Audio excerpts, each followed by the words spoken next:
Então tá. Pessoal, então, depois desse breve retomada sobre o conceito de agronegócios, nós vamos dar sequência à nossa aula, tá? Vamos dar esta continuidade e voltar na apresentação que eu estava fazendo para vocês. Certo? Vamos lá. Vou compartilhar essa apresentação. Tá? Partindo, então, dessa ideia do que é o agronegócios, nós precisamos avançar nessa visão da dinâmica. Tá?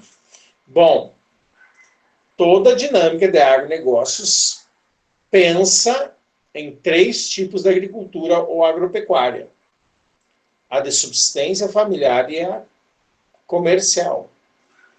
Vejam que essa comercial eu estou apresentando os 3 nomes possíveis dela. Como eu tinha dito antes, então são todos autores que consideram os 3 tipos de agricultura pertencentes ao agronegócio. Né? A maioria deles diz que somente o comercial, agropecuária empresarial ou produtivista é que está inserida na lógica do agronegócio, tá bom? Outros autores já dizem que não, que há a possibilidade de incluir a familiar nesse processo. Tá? Por que a de subsistência não entra? Porque a subsistência não tem objetivo de produzir bens para comercialização. Tem objetivo de produzir bens para a sua subsistência, para a sua sobrevivência. E se ela não tem vistas de produzir para o mercado, ela estaria excluída dessa lógica do agronegócios. Ok? Muito bem. Então, para nós entender bem esse agronegócios, tá? Eu estou apresentando aí para vocês as características básicas de um agronegócio. Segundo muitos autores, e eu estou trazendo um deles, que é o Oliveira, aí para vocês, tá? Sempre no agronegócios nós estaremos pensando no quê? Uma produção de commodities, ou seja, uma produção de bens, produtos, que tem comercialização internacional, aceitação em muitos países e mercados, certo? E uma escala de consumo e de produção muito grande, certo? Bom, como essa produção ela é muito grande, o consumo pode ser maior ainda, certo? Ela necessita de um sistema de comercialização que seja muito amplo, que envolva muitos países, para não dizer todos, certo? Como são produtos de muita aceitabilidade em todo o mundo, precisa criar um sistema de negociação que seja acessível a todos, tá? Que ele não seja regionalizado, e nesse processo de regionalizar, ele dificulta a participação de muitos. Vocês estão me entendendo?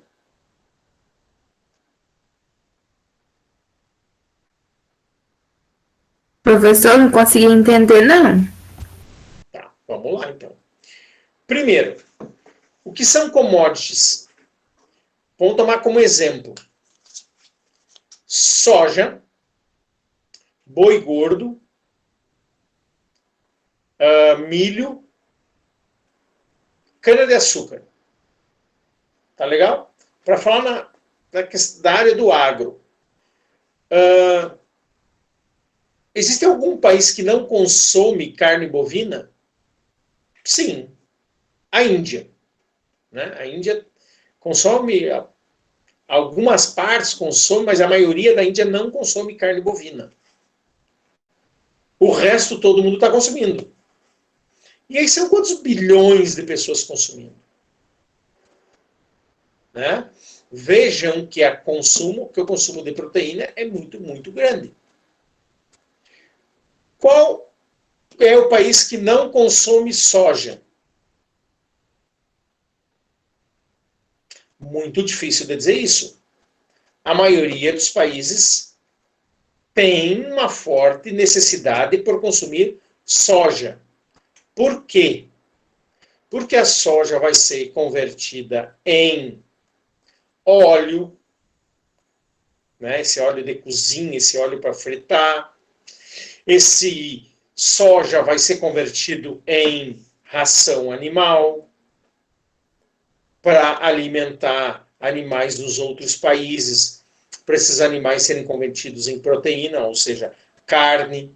E aí eu não estou pensando só na carne bovina, estou pensando na carne suína, estou pensando na avicultura, estou pensando num monte de coisa. E também sei que a soja, quando processada, ela pode ser utilizada para a produção de muitos plásticos que nós ocupamos no dia a dia. Então, o mundo todo quer consumir soja, porque o soja, ou a soja, como queiram, certo? Ela tem muitas aplicabilidades. Estão me entendendo?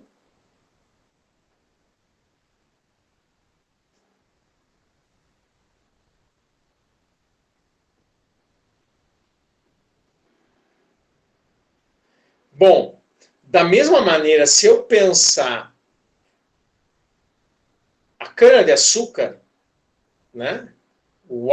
A cana-de-açúcar não é que a cana seja uma commodity, né? Mas a cana-de-açúcar é uma produção que gera commodities.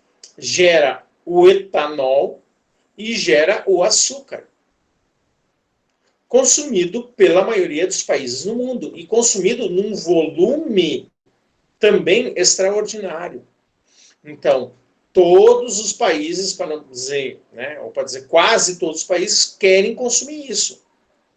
Se nós tivermos mercados regionais pequenos, nós vamos ter dificuldade, porque vai ser mais difícil de um coreano vir no Brasil aprender a falar português e acompanhar o mercado brasileiro. Vai ser mais difícil um coreano acompanhar o mercado argentino, falar o espanhol e acompanhar.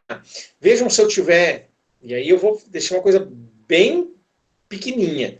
Se eu botar 20 países produzindo soja e vendendo, mas de forma regional, cada um o seu mercado regional de negociação, eu teria que ter no mínimo, um coreano teria que ter no mínimo 20 profissionais falando línguas diferentes, cuidando mercados diferentes. Isso é ruim, isso atrapalha, isso gera custo. Então, para facilitar, né, o que se fez, se uniu, né, ou se criou um padrão de negociação dessas commodities basicamente em um único mercado, que é o mercado americano, o maior mercado negociador e o mais tradicional do mundo. Tá? Por que se cria esses mercados de negociação? Porque daí a abrangência internacional é muito maior. Se nós pensássemos assim, e se nós não tivéssemos essas bolsas de valores hoje? Nós iríamos produzir, nós iríamos ter dificuldade de vender para fora, ia sobrar muita soja, ia sobrar muita proteína, né? Porque nós não temos um grande poder de consumo, mas se você comparar o mundial, ele é menor. E aí, então, nós não precisaríamos produzir tanto. E precisando produzir tanto, não precisaríamos gerar tanta riqueza. Por isso, a necessidade das bolsas de mercadorias e de futuros existirem, né? E elas auxiliarem nesse processo de negociação a nível mundial. Vocês têm alguma pergunta?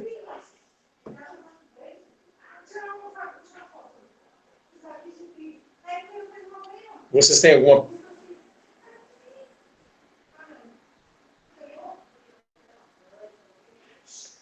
Pessoal, A importância da soja também no mercado internacional é porque ela é matéria-prima para nutrição animal também, né? para tudo, Então, como eu disse antes, né? Isso é dependente de vários países, né? Isso. Vários países dependem muito dela. Então, nesse processo aí, isso vale para a maioria das commodities. Se eu falar commodity minério de ferro, a mesma coisa. Se eu falar commodity petróleo, a mesma coisa. Então, a lógica é a mesma. O que acontece? Quando começa a trabalhar mercados muito amplos, o que acontece? Essas empresas de abrangência de um único país, que nós chamamos organizações nacionais, elas começam a perder força. E quem começa a despontar, quem começa a ter maior representatividade, são essas corporações, grandes corporações, que antigamente nós chamávamos de multinacionais e que agora nós chamamos de transnacionais. E por que elas conseguem se sair melhor? Porque elas têm um sistema de trabalhar internacional com abrangência em inúmeros países. Coisas que muitas vezes as nossas organizações nacionais não têm essa característica. Entendem?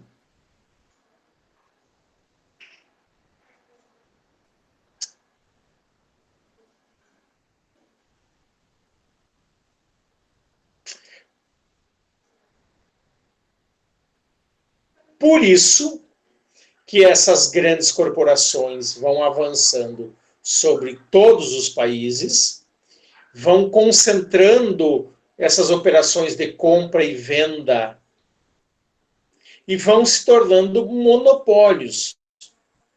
Monopólios ou oligopólios mundiais. Né? Você não ouve falar de uma empresa que vende defensivo, que produz o defensivo, que fabrica o defensivo, de atuação regional. Não. Você ouve falar da BASF, da Bayer, da DuPont, né? Dessas grandes transnacionais, porque elas conseguem dominar esse grande mercado e ter uma atuação mais presente. Isso é bom? Isso é bom. Isso é bom porque essas multinacionais, elas conseguem desenvolver tecnologias que talvez as empresas de cunho regional ou nacional não teriam, né? E aí, essas novas tecnologias é que dão apoio a todo esse desenvolvimento, progresso tecnológico que tem o agronegócio. Mas também tem um lado ruim, por obviedade, né? Se elas dominam o mercado, elas vão engolindo as pequenas. E talvez repassem, né, para os países interesses que não seriam aqueles interesses que possam beneficiar o conjunto total da sociedade. Mas essa é uma característica do agronegócio. E ele é assim. Tá? Certo?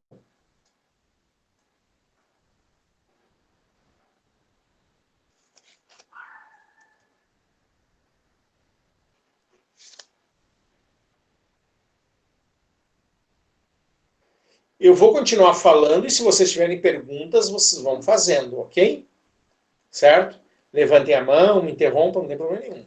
O que acontece? Nesse processo do mercado globalizado, começam a surgir pessoas, empresas, que começam a ver possibilidade de ganho além da produção. Obter ganho em termos de dinheiro, ganho financeiro, com intermediação, com especulação, com a possibilidade de ganhar dinheiro de alguma forma. E aí elas vão se inserindo nesse contexto. E por quê? Porque esse contexto, esse setor, ele é um setor muito importante porque ele atua no setor da alimentação, no setor de transporte, no setor de tecnologia, em tudo. Então, o setor tem muita capilaridade, ele entra em muitos outros setores. E ele, se ele entra nos outros setores, ele tem a capacidade de gerar muita riqueza. Bom, mas aí como ganhar dinheiro sem produzir? Pode ganhar dinheiro transportando grão, né? Pode ganhar dinheiro negociando o grão, financiando a produção e etc. Tá? Vamos entender, e vocês talvez já tenham aprendido em economia, que uma das características da economia é quanto maior uma empresa atuando num segmento, menor tende a ser o custo da operação. E por quê? Vamos pensar, fixar na questão da logística, do transporte de grão. O que tende a sair mais barato? Comprar um caminhão ou comprar uma frota de 100, 500 caminhões? Aí vocês vão dizer, não, Ortiz. Oi, fala. Um caminhão, né, não, professor? Oi?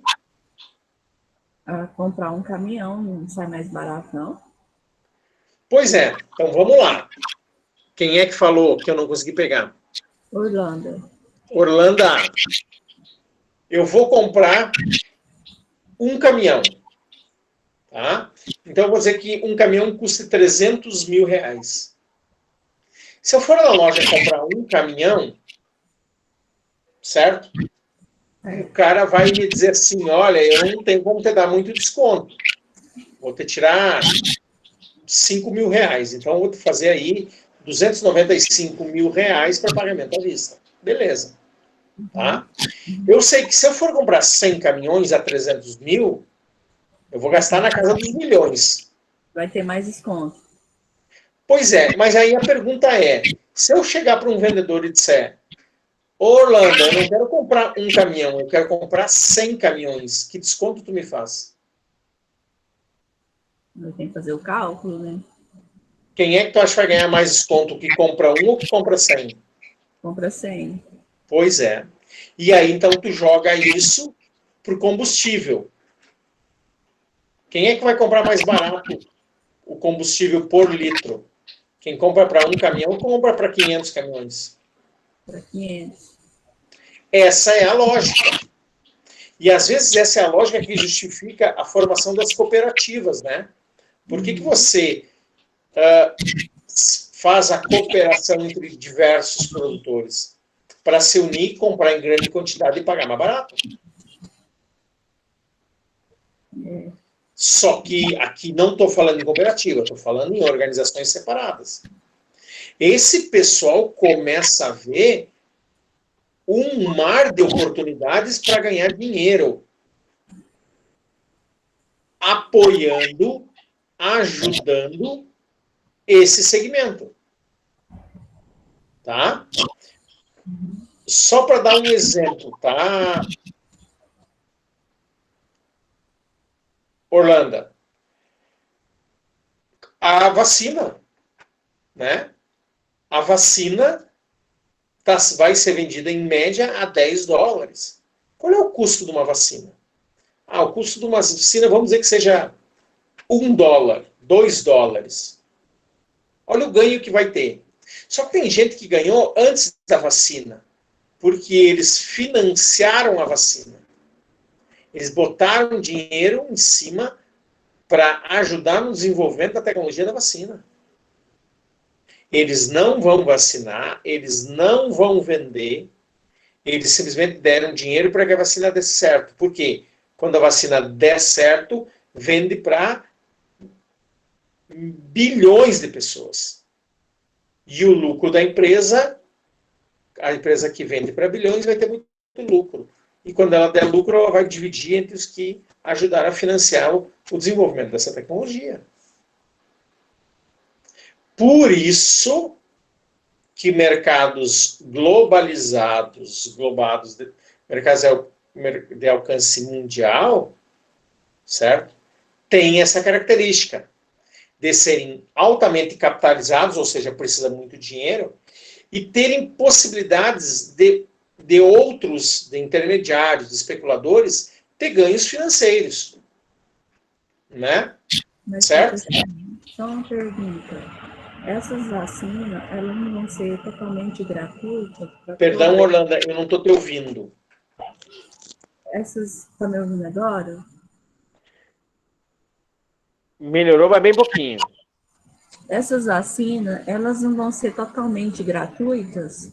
Sim, elas vão ser gratuitas, mas não te esqueça que os países, os estados, vão pagar por ela. Ah, entendi. O governo, né? O governo vai pagar. Entendi. Se eu não me engano, posso estar errado, mas o governo brasileiro, por essa primeira fase aí, vai gastar 20 bilhões de reais. Misericórdia. Mas tem que ser, né? Certo? Então, Sim. é muito dinheiro. É muito dinheiro. Tá?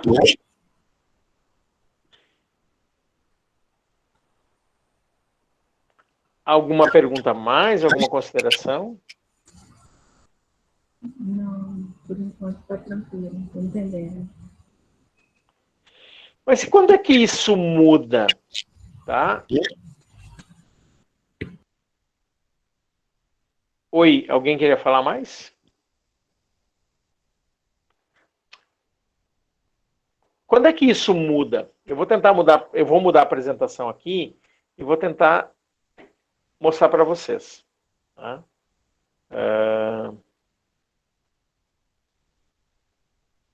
Só um pouquinho. Então, assim, né, professor, tudo que compra em demanda tem um desconto melhor, a mais. Tudo que compra em grandes quantidades tem Mais desconto. um benefício de quem compra mais. Exatamente. Só um pouquinho, pessoal, só um pouquinho, só um pouquinho.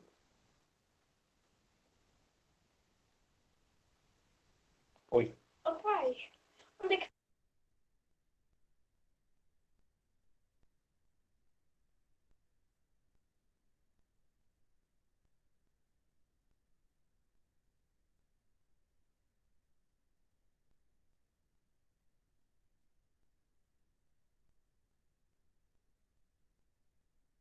Eu peço desculpa para vocês, porque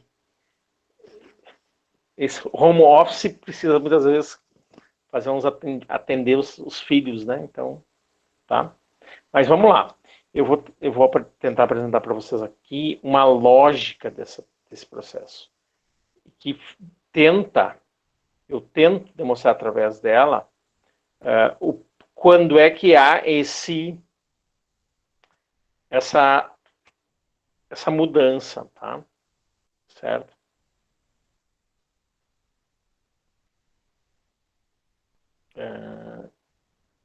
Já vai aparecer para vocês alguma coisa aí, tá? Como é que era no passado, né? Vamos lembrar que no passado, o que nós tínhamos? O que nós temos hoje, tá? Hoje nós temos 3 momentos distintos no setor agropecuário. Certo? 3 momentos distintos. Os 3 momentos distintos são plantio, colheita e venda. Plantio, colheita e venda. Tá? Certo? Bom, plantio, colheita e venda. O que acontece? No passado, nós não tínhamos esses 3 momentos. Né? Nós tínhamos um plantio, um período de plantio bem definido, um momento de plantio bem definido. Tínhamos um momento de colheita E junto com esse momento de colheita, nós tínhamos o quê? Nós tínhamos a venda. Porque se nós pensarmos em 40, 50 anos atrás, as nossas tecnologias de armazenagem quase não existiam. Então, tu tinha o quê? Você fazia o plantio, fazia a colheita e já vendia. Porque você não tinha armazenamento. Né? Muito bem. E tinha um outro detalhe. Para você fazer o plantio, muitas vezes a tua colheita era ruim porque você não tinha condições de investir com tecnologia, não tinha condições financeiras, não tinha dinheiro, para fazer um bom plantio e ter uma boa colheita. Então, isso era, não vou dizer que era problema, mas era característico, né? Você não produzia bem, você não conseguia produzir bem, porque você não conseguia plantar direito, tinha poucos recursos, etc, etc. Alguma dúvida? Alguma pergunta?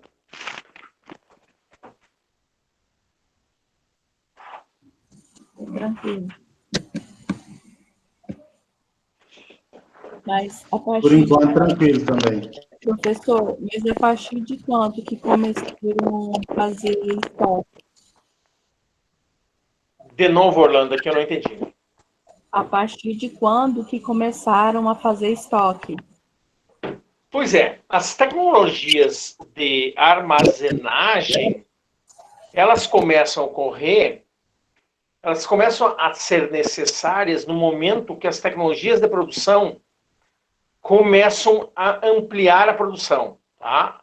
Se nós pegar isso, no início do século XIX, por volta de 1800, né, isso já começa a acontecer quando os agricultores na Europa começam a fazer o tal do pousio. Né? O que acontecia sempre, quem produz, nem existia Brasil ainda, né, em termos de produção, né? Certo? Que eles faziam o quê? Eles plantavam na mesma área durante todo o ano. Aí eles descobriram que se eles dividissem a quantidade da propriedade em 3 partes e fizessem um rodízio deixando sempre uma parte descansando, a produção da propriedade ao longo do tempo ampliava. Vocês estão me entendendo? Pega 3 partes, planta sempre em 2 e deixa uma descansando. Só que vai fazendo um rodízio. Aquela parte que o ano passado ficou descansando, ela vai produzir. Aí tu pega uma parte que produziu o ano passado e deixa ela descansando. E assim tu vai. Isso ampliou muito a produção. Isso, claro que amplia, mas aí eu estou falando, né, século XIX. No século XX, que é nos 1900, anos 1900, isso toma uma proporção muito maior com a tal do plantio direto, a tal da inclusão das máquinas no campo. Trator, colheitadeira, os primeiros tratores, as primeiras colheitadeiras. E aí a produção começa a ampliar. Só que daí tu não tem armazenagem. E aí começa a se estudar a necessidade da armazenagem. Ok? Bom, se conhecendo a necessidade da armazenagem, né, temos que começar a pensar que como vender. Bom, é aí o que vocês estão vendo aqui, ó. E aí volta a questão da economia. Vocês aprenderam. Eu planto, eu colho e eu vendo. Vejam que colheita e venda estão no mesmo momento. Quando tem o excesso de oferta, o que acontece com o preço de um bem?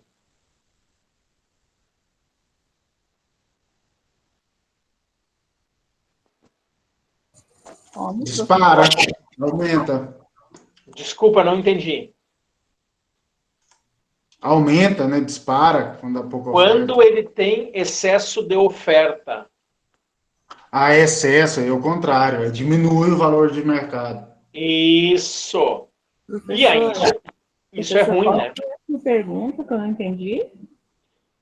Quando nós temos excesso de oferta de um produto, o que acontece com o seu preço?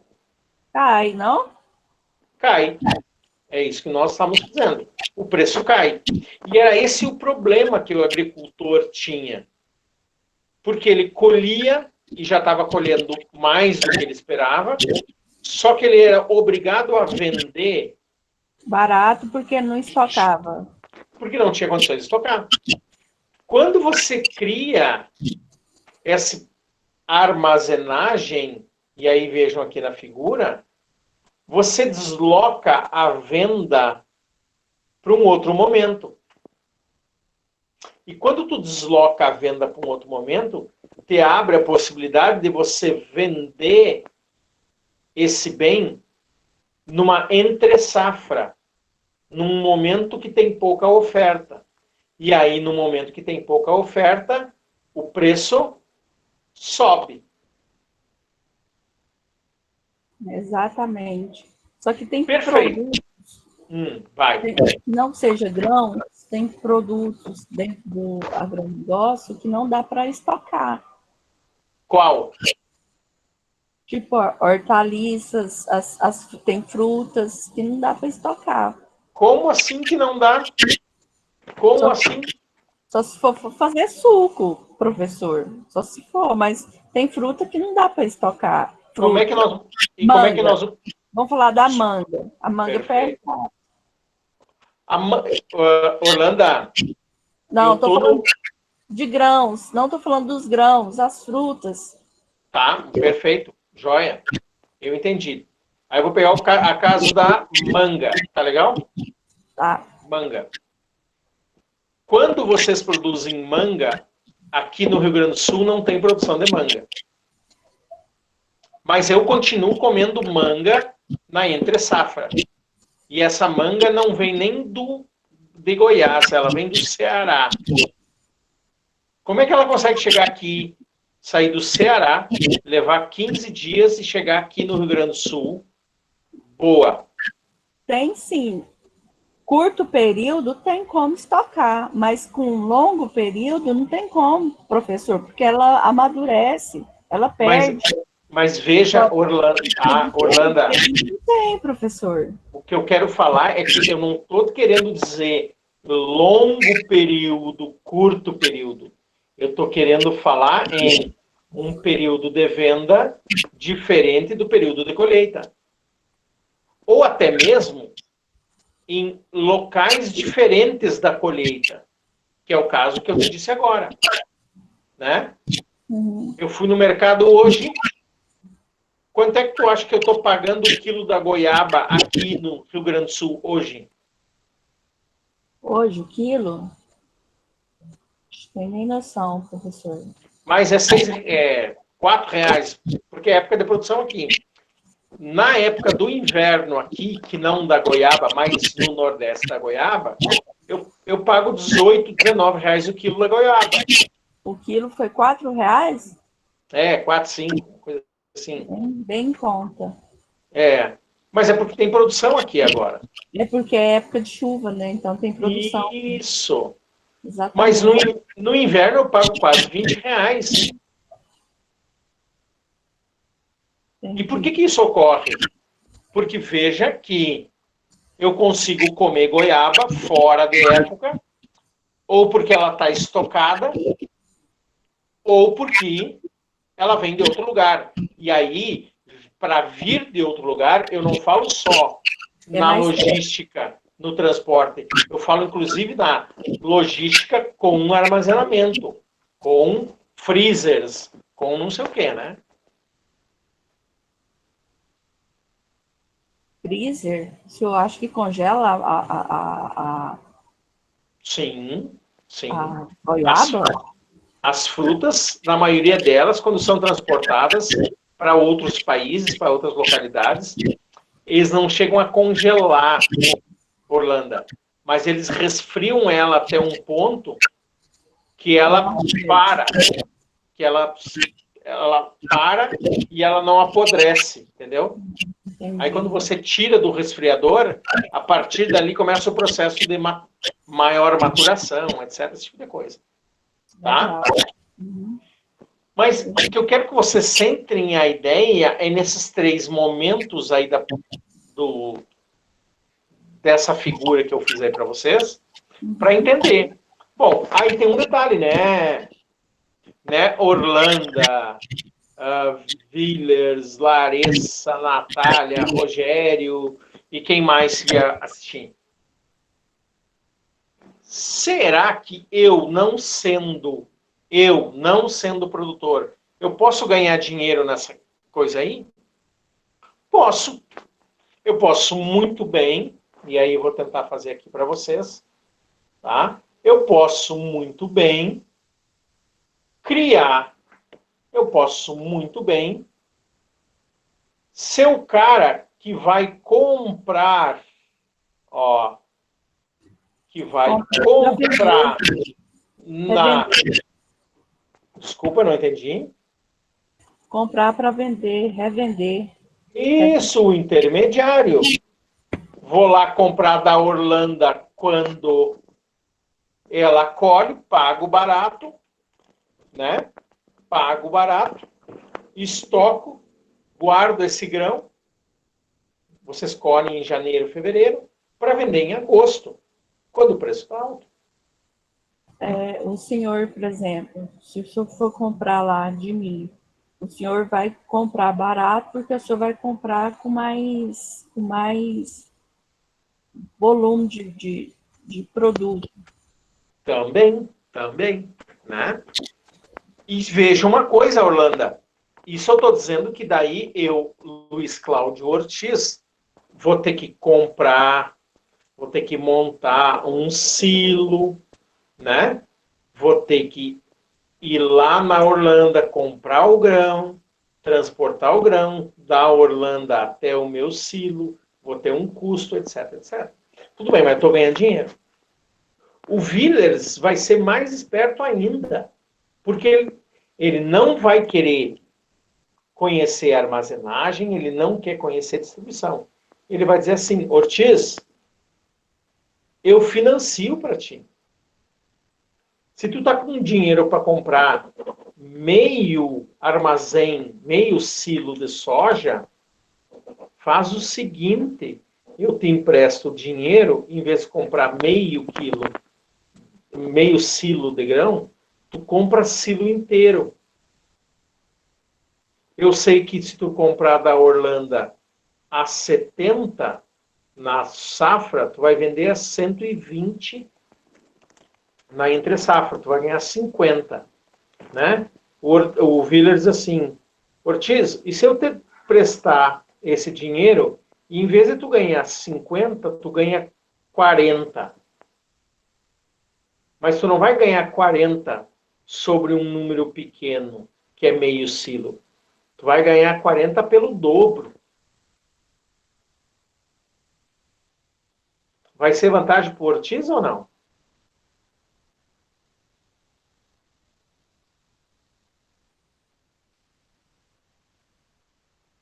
Vai ser muita vantagem. Isso. E aí, o Ortiz ganha, e o Villers, que é o financiador, que só vai prestar o dinheiro e também vai ganhar, né, um percentual que seja 10, aí vai ganhar muito dinheiro também. Opa, esse é o financista. Esse é o cara que empresta dinheiro para o comprador armazenar e vender lá na frente. E aí todo mundo sai ganhando. Peraí, mas aí se dá para ganhar dinheiro, se dá para ter rentabilidade emprestando dinheiro da colheita até a venda, será que não dá para ganhar dinheiro emprestando dinheiro do plantio até a colheita? Dá também. Como? Emprestando dinheiro até a venda? É. Dá, professor. Agora como? Ó, então vamos lá. A Orlando,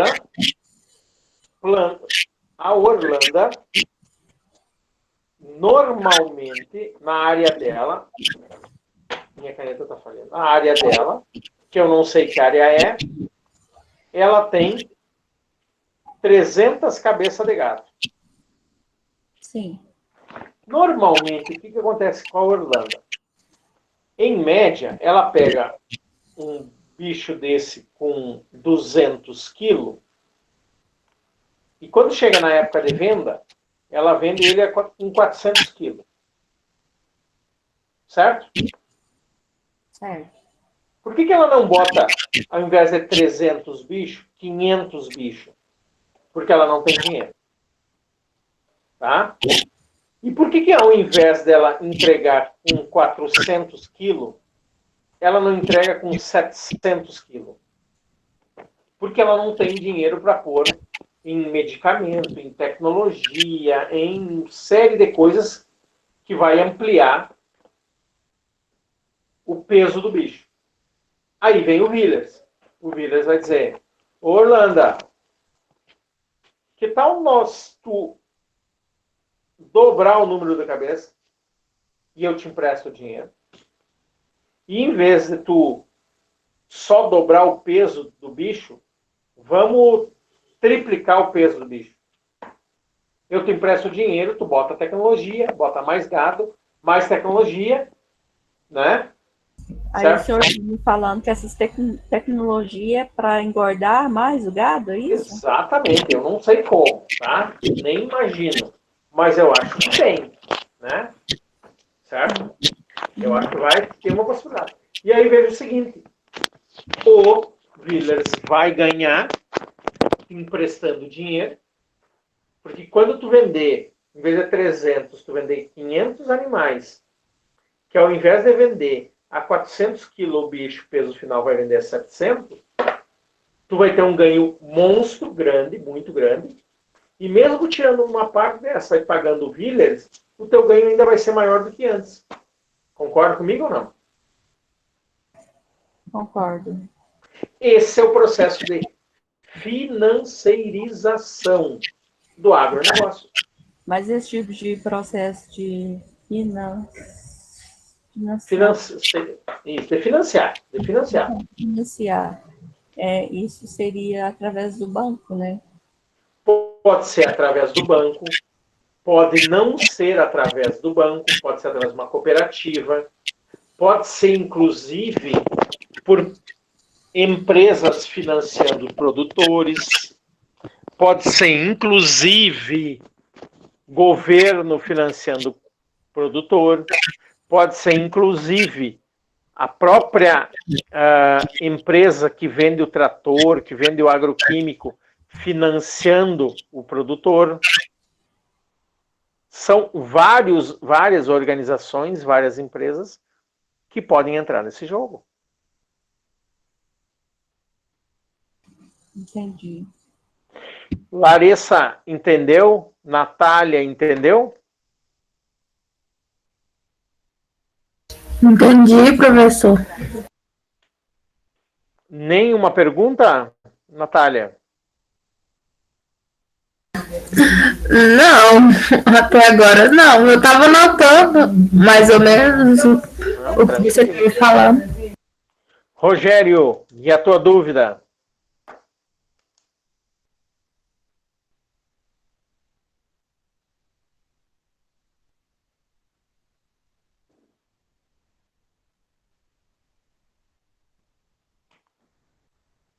Não estamos ouvindo, Rogério. Não estamos ouvindo.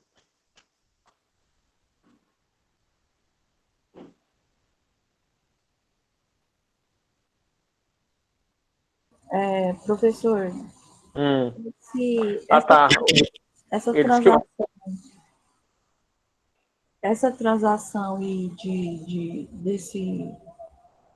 desse trâmite todo, tem um nome específico ou somente esse investimento de que o senhor falou o nome, eu esqueci, falou na memória agora.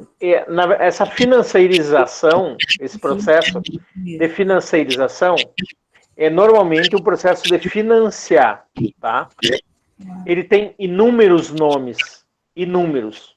É porque tem muitas operações diferentes de financiamento. Tá? E, por exemplo, pode fazer o financiamento tanto do plantio, tanto com a agropecuária, como da agricultura. Tudo. Tá?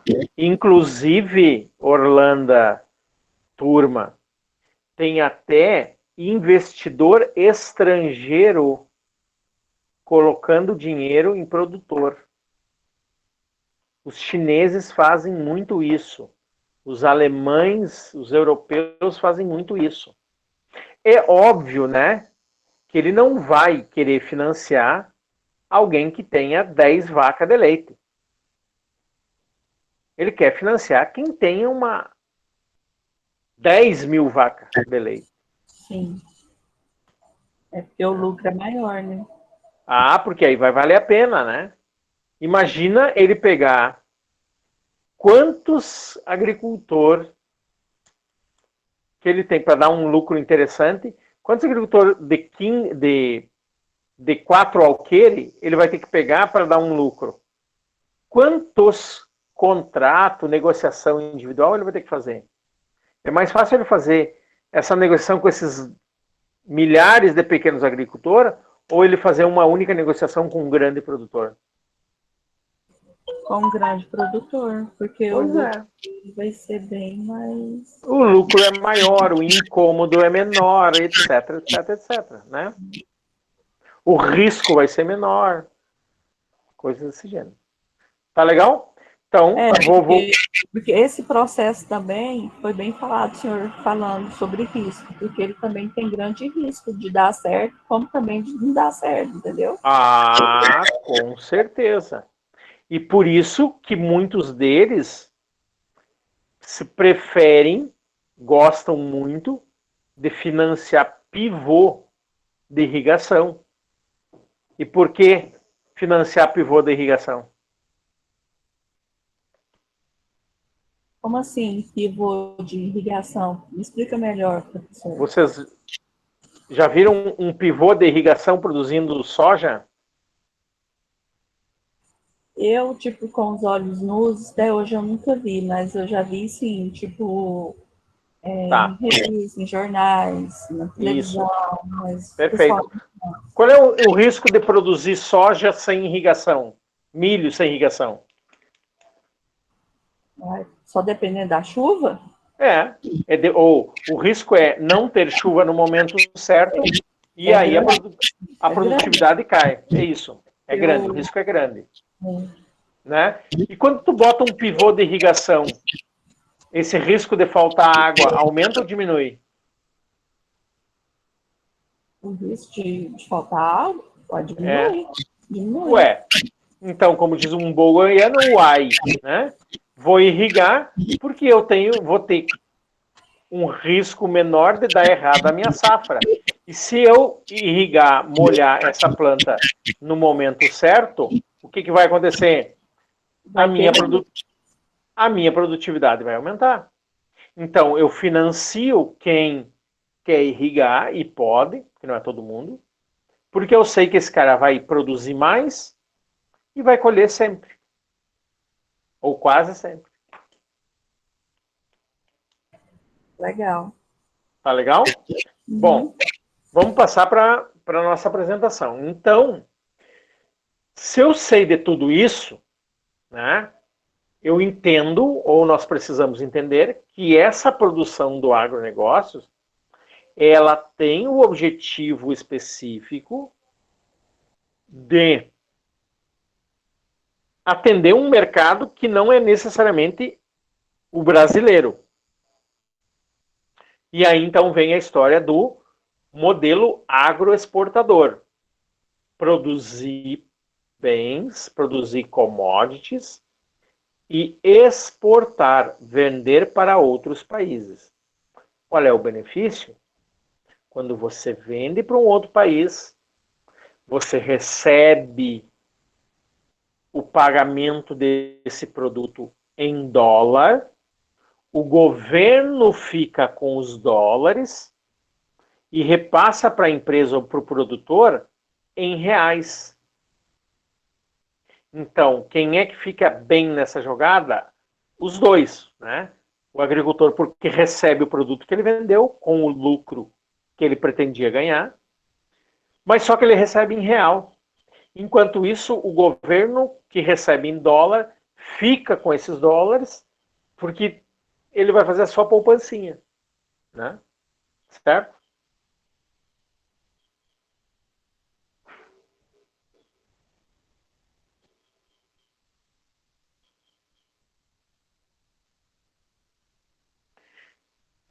Bom,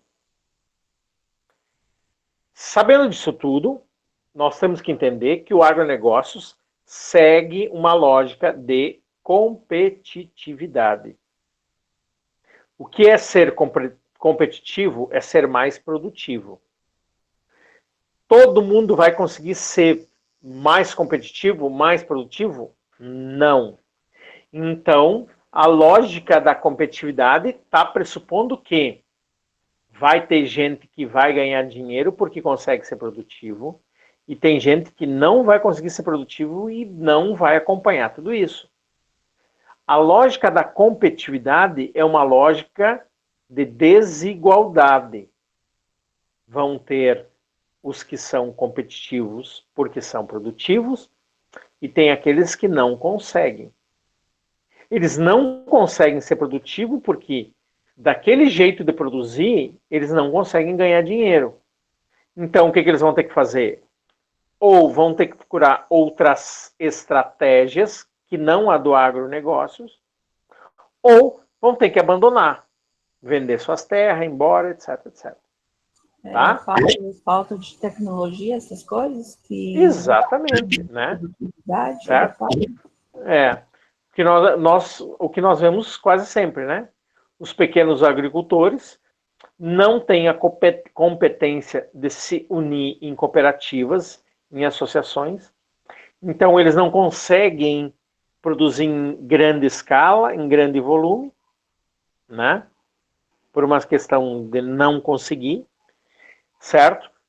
Em continuando pequeno, eles não têm acesso à tecnologia, e em não tendo acesso à tecnologia, aquele sistema de produção não serve para ele, e aquele sistema de produção vai excluir ele. Não tem o que fazer. Ou seja, né, o maior sempre ganha. Ou o pequeno vai ter que arranjar uma outra estratégia de trabalho, né, que não é do agronegócio. É da agricultura familiar, é do produzir orgânico, é do produzir para feira, algo diferente, entendeu? Mas, enfim, essa lógica é uma lógica para quem é competitivo. Quem é que consegue ser competitivo? Quem tem tecnologia. Quem é que consegue ter tecnologia? Quem tem dinheiro. Ou quem tem condições de tomar financiamento, né? Isso nós sabemos que o pequeno tem muita dificuldade. Mas, enfim, tá? Entendam que o agronegócio segue essa lógica da competitividade. Ok? Mas, certo? O senhor falando sobre o pequeno, que não vai ser do agronegócio, mas o senhor, o pequeno também faz parte do agronegócio, ué? Sim, tá? Mas veja que o pequeno vai fazer parte do agronegócio naquela nossa concepção de que ele tem cadeia, ele tem um conjunto de operações que vão antes da produção e depois da produção, certo? Não do agronegócio, dos carão, da produção mais avançada, né? Tipo... Tá, peraí, então eu não entendi a tua pergunta, vamos de novo. Eu acho que eu entendi, eu só não formulei a pergunta, mas eu entendi Tá. o contexto, quando o senhor disse do agronegócio. Isso. Embora, pela teoria, esse pequeno agricultor pode estar inserido nesse agronegócio se ele não criar uma estratégia diferenciada, dificilmente ele vai conseguir seguir essa lógica da competitividade. Tá? Mas veja bem que isso é muito relativo, Orlando e turma. Tem gente que consegue ser competitivo produzindo, tá, em alta escala em pequenas propriedades. É porque ele vai produzir tomate, ele vai produzir morango. Produzindo, como que é? Em alta... Não entendi o que você falou. Não entendeu? Não, só pode repetir isso que o senhor falou agora? Sim. Embora, se nós pegar o contexto da agricultura familiar, em que ela pode entrar nessa lógica do agronegócios, tá? Ela vai ter dificuldade de produzir commodity. Então, ela vai ter que produzir, se ela quer continuar no agronegócio, ela vai ter que produzir um outro bem que não seja commodity, mas vai ter que produzir em alta escala.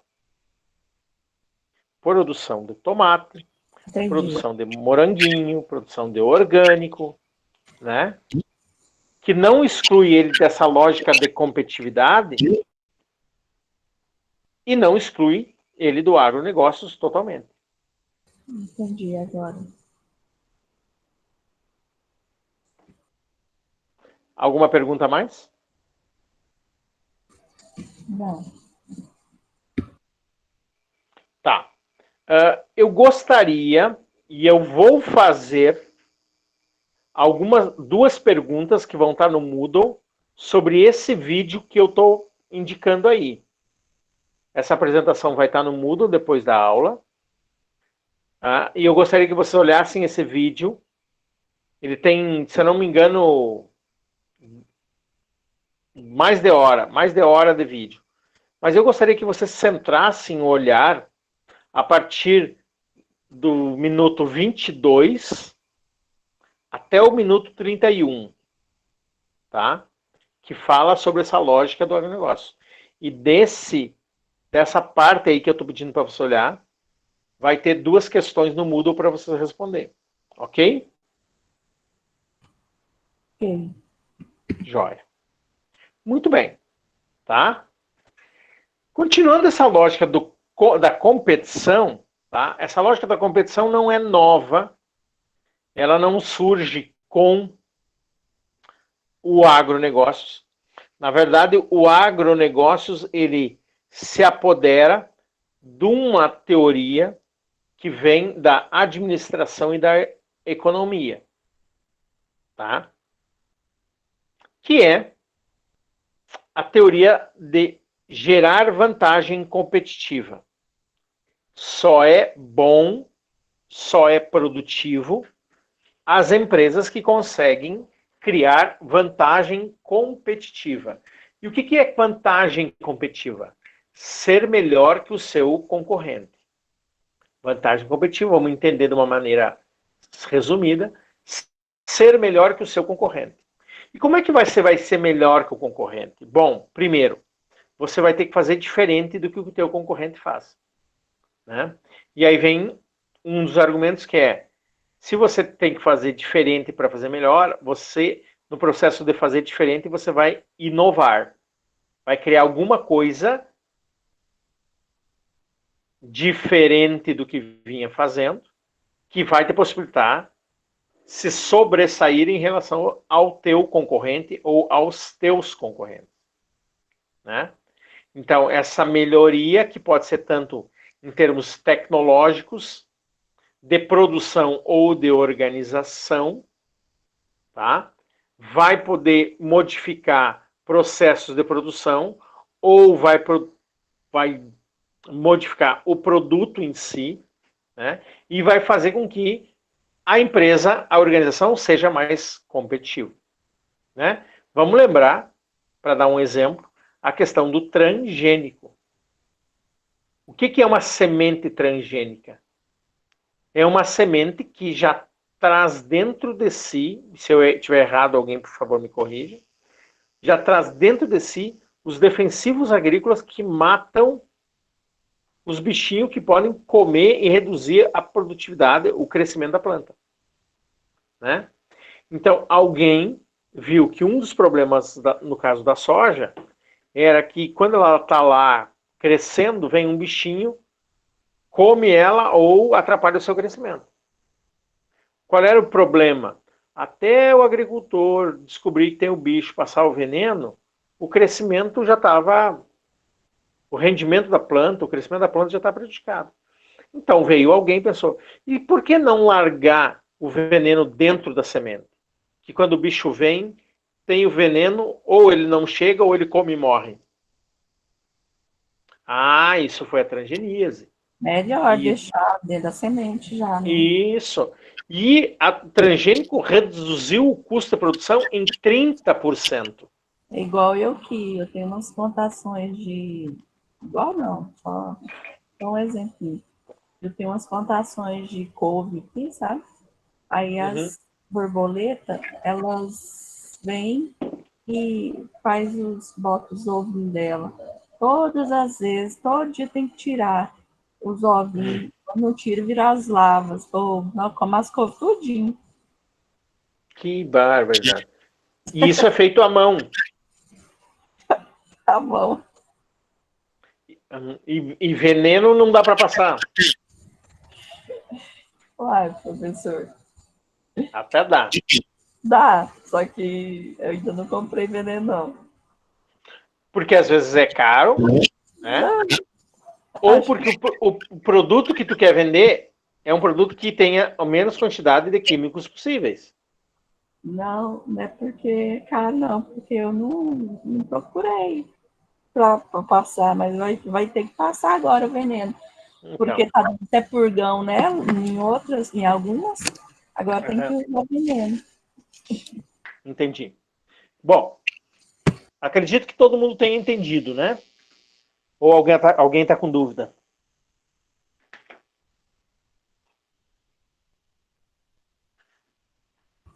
Não, Certo? pode prosseguir. Os dois principais pensadores dessa lógica de inovação e de competitividade estão o nome deles aí. O Porter e o Schumpeter, ou Schumpeter, como queiram. Acredito que vocês já tenham visto isso aí, ou vão ver um pouco mais com o Juliano, né? E com o professor de empreendedorismo. Mas tudo bem. Tá? Certo? Legal. Aqui, e aí o Porter vem com uma ideia assim. Olha, tudo bem. Então, temos que ser mais competitivos. E ele pega um exemplo de um conjunto de empresas na Itália que conseguiram ser mais competitivos quando eles começaram a se localizar num espaço geográfico, num local muito próximo entre si. E aí, então, o Porter começou a dizer assim, olha, quando as empresas que trabalham no mesmo ramo ou estão interrelacionadas, quando elas conseguem se aglomerar, ou seja, ficar tudo muito perto, os resultados em termos de competitividade aumentam. Isso ele estudou para o caso da indústria de sapato e da indústria de automóveis. E ele jogou essa ideia para o agronegócios. Ou melhor, jogou para a agricultura e pecuária. E aí surgiu os grandes complexos de produção agroindustrial, que é o que nós conhecemos, o que nós vimos, o que nós já lemos, né, do fenômeno que ocorreu em Rio Verde.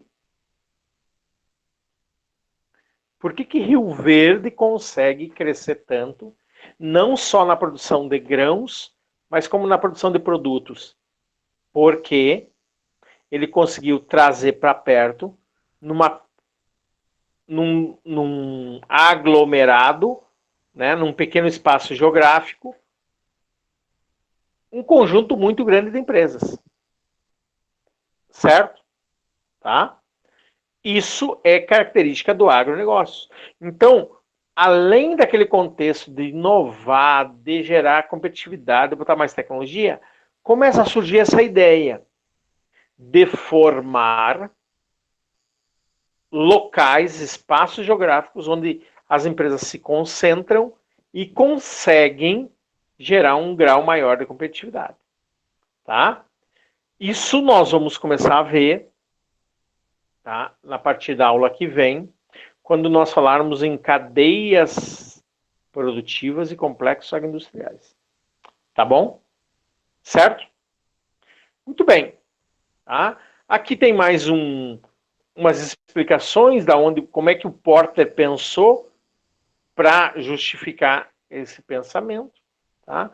Das circunstâncias históricas, da disponibilidade de qualificação das pessoas, né? Dos pensadores que desenvolviam novas tecnologias estarem próximos e trocar ideia, tá? Do mercado que consome ou consegue distribuir melhor isso, tá? Em um local onde tenham muitos fornecedores e fornecedores bem preparados para isso, tá? Certo? E alguns eventos aleatórios. Todo esse contexto aí de agronegócio, de aglomerados territoriais competitivos, eles estão inseridos no que nós chamamos sistemas agroindustriais. Tá? Normalmente, e aí vocês têm que considerar que, para muitos, quando nós falamos sistemas agroindustriais, eles se confundem com agronegócio. Para muitos, sistemas agroindustriais ou sistemas agroalimentares e agronegócios é a mesma coisa. Tá? Certo? Porque todos estão voltados para o estudo, para a atenção de um conjunto de atividades que interagem e criam sinergia entre si para gerar produtos agroindustriais e que esses produtos agroindustriais cheguem ao consumidor final. Vejam que sistema agroindustrial e agronegócios é muito parecido. Qual a diferença básica, né, que nós poderíamos assim deixar mais relevante? O SAI, ele vai ter um olhar um pouco mais para agroindústria, ou seja, para dentro da indústria e como essa indústria beneficia, manufatura o produto e como ele vende, como ele repassa para o consumidor final. O agronegócios, ele tem menos esse enfoque na indústria e mais no contexto todo. Conseguiram captar a diferença?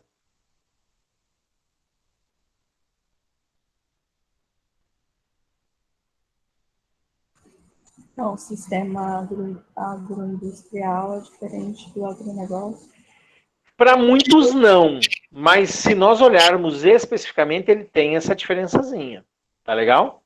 Certo? Rogério, tá ouvindo?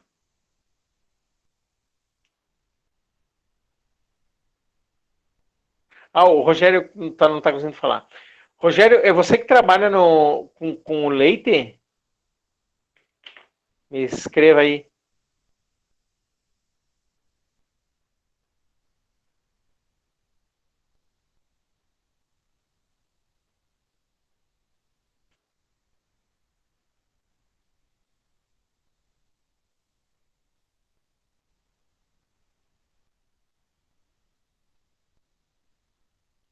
Eu não me recordo se é o Rogério que trabalha com a venda de produtos de leite. Tu tira leite em uma fazenda. Então, Rogério, agronegócios para a tua área do leite, nós vamos pensar não só o processo de tirar leite, de fazer a vaca comer o pasto e transformar esse pasto em leite.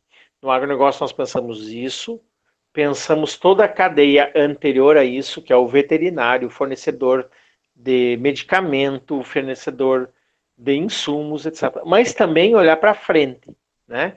E o olhar para frente é olhar o processo de levar o leite até a cooperativa, como a cooperativa industrializa esse leite e como ela leva para o consumidor final. Num sistema agroindustrial é tudo isso também. Porém, a atenção fica maior dentro da agroindústria.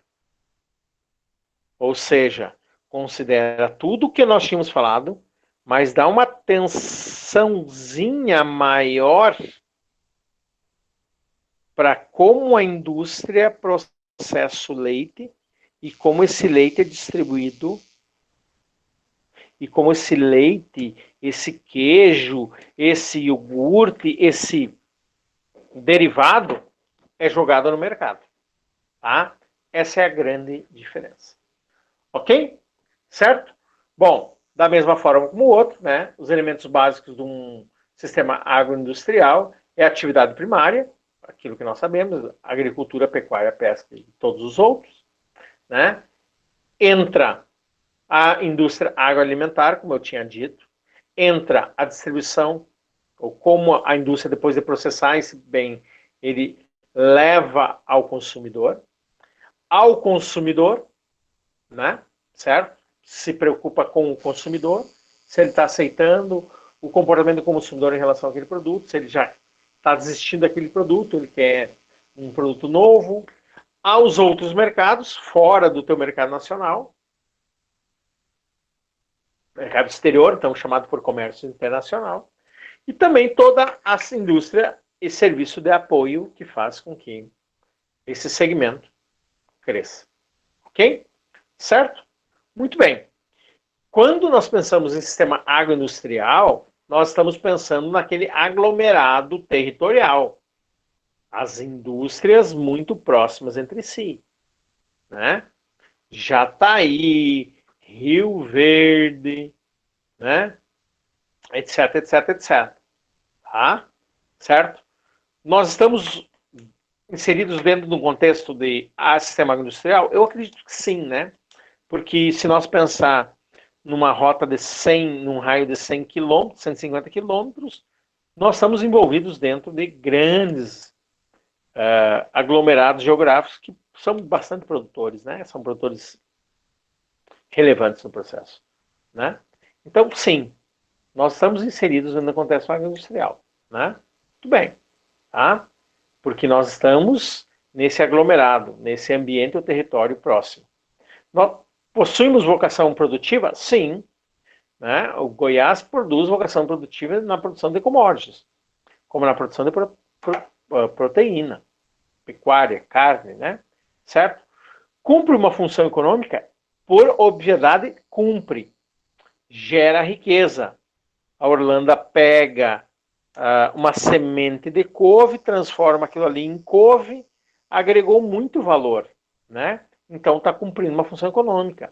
A Orlândia, quando faz a sua produção de couve, ela contrata insumos, contrata mão de obra, tem empregado, paga imposto. Então ela está cumprindo uma função econômica. Tem objetivos bem definidos? Tem. Tem de alimentar a população, de ter rentabilidade, ter lucro, né? Certo? Evolui com o tempo? Sim. Evolui, às vezes evolui mais, às vezes evolui menos, mas todos evoluem. Ok? Outra característica dos sistemas agroindustriais é que a produção realizada, ela tem orientação ao mercado. Então, ela não está pensando em produzir como ela gosta. Ela está pensando em produzir como o consumidor gosta e como ele paga. Porque ele só vai pagar pelo produto quando ele gosta. Então, a Orlândia não vai produzir as couves conforme ela quer. Ela vai produzir conforme o consumidor quer. Né? Certo? Bom. Geralmente eles gostam sem veneno, né? Desculpa? Geralmente eles gostam sem veneno. Pois é, mas qual é a quantidade dos que gostam sem veneno? E será que eles estão dispostos a pagar mais por um produto sem veneno? Dá mais trabalho de cuidar, né, professor? Pois é. Se dá mais trabalho, tu vai ter que cobrar mais caro. E aí a pergunta, esse pessoal de Iporá está disposto a pagar mais caro? Acho que não. Pois é. Então, não adianta tu pensar em orgânico agora para a região de Iporá, porque esse pessoal não está te remunerando, não remunera como deveria. Agora, se você pensar em produzir couve para o mercado de frutas, legumes, hortaliças orgânicos de Goiânia, onde tem pessoas que ganham mais e pagam mais, opa, aí já mudou a tua orientação. Melhor. Dá mais. Né? Uhum. Beleza, joia. Entendido isso. Muito bem. Alavancagem. Se existe maneiras de ser mais competitivo, mais produtivo, mais eficiente. Sim. Todo o agronegócios tende a ter pontos para ampliar a eficiência. Não só do produtor em si, mas do contexto todo. Né? Tá? Eu deixei a competição. Todo o sistema agroindustrial, ele é característico porque ele demonstra que há competição nas formas de vender. Não é só um que vende, são vários que vendem.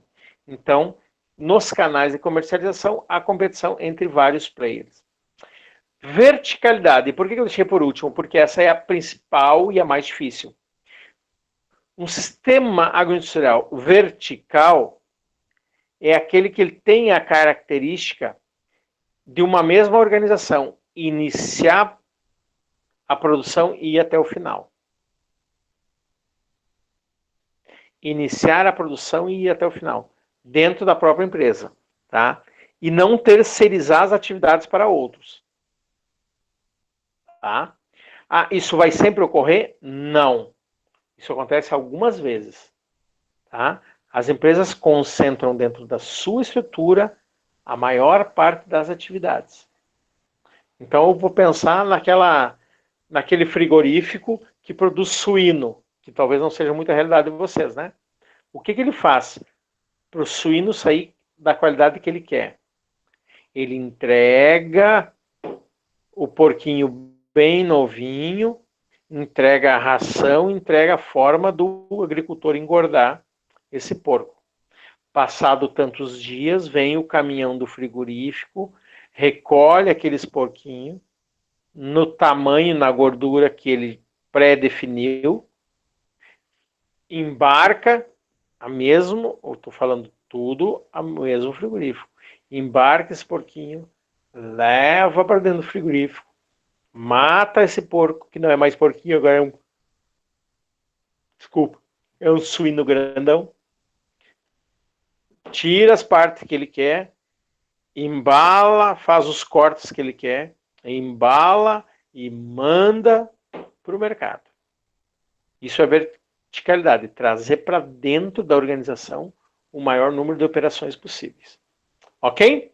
Isso aqui é só uma representação desses sistemas agroindustriais, tá? Pensando na lógica do agronegócios, por obviedade, tá? Algumas informações aí que nós já vimos e sabemos, certo? Tá? Isso é importante só compreender esses sistemas agroindustriais só para os produtores? Não. Para governo, para prefeitura, para seja quem for, porque o impacto disso na sociedade é muito, mas muito grande, né? Certo? Muito bem, isso aqui eu vou deixar para trabalhar outra hora com vocês. Tá bom? Pessoal, eu acho que nós já podemos ficar por aqui. O que vocês acham? Pode ser? Pode, professor. Professor, Manda.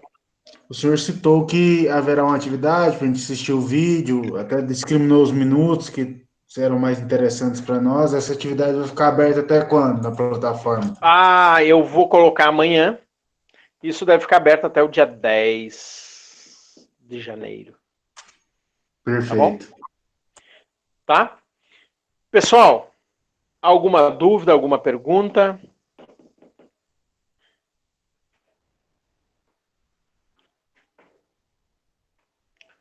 Em não havendo pergunta nem dúvidas, eu queria... que bom. Eu queria agradecer a participação de vocês, desejar para vocês um Feliz Natal, um ano novo abençoado, seja repleto de coisas boas, né? Pelo que nós estamos vendo aí, vai ser um pouco difícil nós voltar às aulas presenciais, pelo menos no primeiro semestre do ano que vem, mas que, né, tudo dê certo e que se modifique esse cenário. É isso que nós todos estamos torcendo. Tá bom? Professor, tem expectativa para quando vamos voltar a aulas presenciais? Tipo, Olha, primeiro semestre? salvo alguma modificação relevante do cenário, se está falando em segundo semestre do ano que vem. Segundo semestre vai ter, tipo assim, vai ter já a vacina ou antes da vacina? Não, depois da vacina, né? A vacina deve chegar aí no primeiro semestre, se chegar, né? E aí a ideia, o que está se pensando, é que chegando a vacina, haveria a possibilidade das aulas presenciais voltarem a partir de agosto. Aí o senhor sabe se vai ser a sala toda ou só a metade? Não, eu acho que vai ser... Ninguém sabe nada, né, Orlando? Na verdade, todo mundo está tateando aí. Mas eu acredito que não seja a sala toda. Tá? Mesmo depois da vacina? Mesmo depois da vacina. Porque não te esqueça o seguinte, né? A vacina não vem para todos no primeiro momento. É 1 ano e meio para vacinar todo mundo. O senhor já vai vacinar assim, na primeira sessão, quando estiver disponível? Quando estiver disponível, sim. Esperar um pouco mais, tipo, a Não, remédio. eu acho que eu pego eu sou do segundo ou terceiro grupo, né? Já pego aí. Pois é, o senhor já vai vacinar ou o senhor vai esperar mais? Não, eu já vou. Eu já vou. Vou arriscar. Tem muito contato com as pessoas, né? É. Eu também quero, quando estiver disponível para mim, eu quero vacinar, não quero ficar esperando, não. Pois é. Vamos ver se aproveitar. E tu, Willers, vai vacinar ou não vai? Ah, nos 2 braços, se for preciso, para acabar com essa loucura logo. É, né? E o Rogério vai vacinar ou não, Rogério? Uai, vou ver, vai que capaz, né? Então tá jóia. Gente, bom descanso para vocês no recesso, aproveitem as festas, se cuidem, tá? E nos vemos lá pelo dia, acho que é 7 nossa aula, alguma coisa assim. Obrigado, boa noite, boas festas. Tá bom? Boa noite também. Abraço, Tudo bom. Tchau, tchau. Muita Tchau. paz, prosperidade, saúde, presença de Deus para todos nós. Tchau, tchau. Com Deus. Vocês também. Abração. Ô.